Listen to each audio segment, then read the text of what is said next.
Here we are in section 5.3 with the solutions to exercises 8 through 11.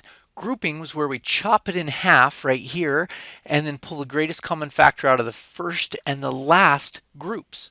So let's do it. Number 8. We're 8x cubed plus 2x squared minus 12x minus 15. We chop it in half and let's pull out the greatest common factor here. From 8 and a 2, it looks like we can pull out a 2.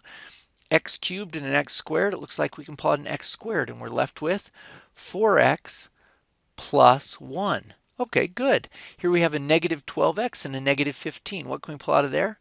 Well, with a 12 and a 15, we can pull out a 3. Notice we should really pull out that negative 3 so that in order for grouping to work, we're trying to match this 4x plus 1. So we should pull out a negative 3, so we have a positive 4x. Pull out a negative 3 there, and we have a plus 5. Oh, even despite our best efforts of making the 4x match, the 4x plus 1 and the 4x plus 5 don't match. So this is not factorable by grouping. Yeah, not factorable by grouping. Okay, let's try the next one. 3x cubed minus 15x squared plus 5x minus 25. Let's chop this guy in half. What can we pull out of the front, guys? Yeah, we can pull out let me see, 3x cubed and a 15x squared. 3 and 15, you can pull a 3 out. X cubed and x squared. Well, they both have two x's in them, so we can pull out an x squared. And we're left with 1x and then minus 5, and we pulled the x squared out. All right? And the second half, 5 and 25, we can pull out a 5. That means we're left with an x minus 5. Oh, look at that. We have these two are exactly the same. Alrighty, that's great. Let's pull those guys out. And what do we have? Let's pull them off to this side over here, and we are left with 3x squared. And then this plus 5, that is by itself with the x minus 5. Good. Let's try this next one down here. 2x cubed plus 3x squared plus 2x plus 3. Let's chop it in half there. What do we have out of the first half? 2x cubed plus 3x squared.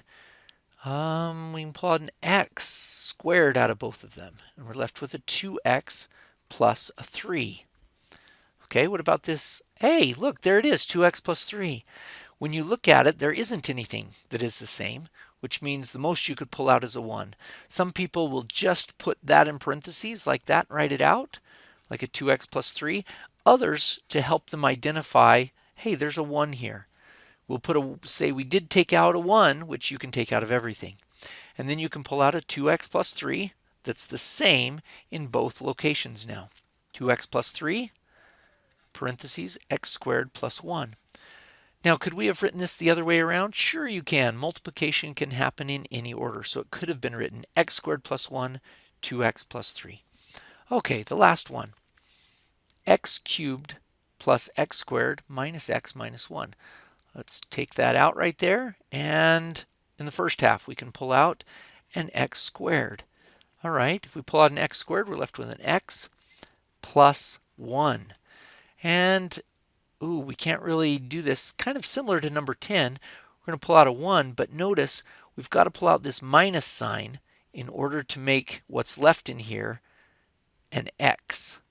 Yeah, we've got to pull out that minus x. So if you want to put that minus 1, that's fine too. And you get x squared, x plus 1, minus 1, and what's left is an x plus a 1. So when we pull those two apart, we get x squared minus 1 and x plus 1. In future lessons, you'll learn how to take this guy down even further, but for now, we have factored it by grouping.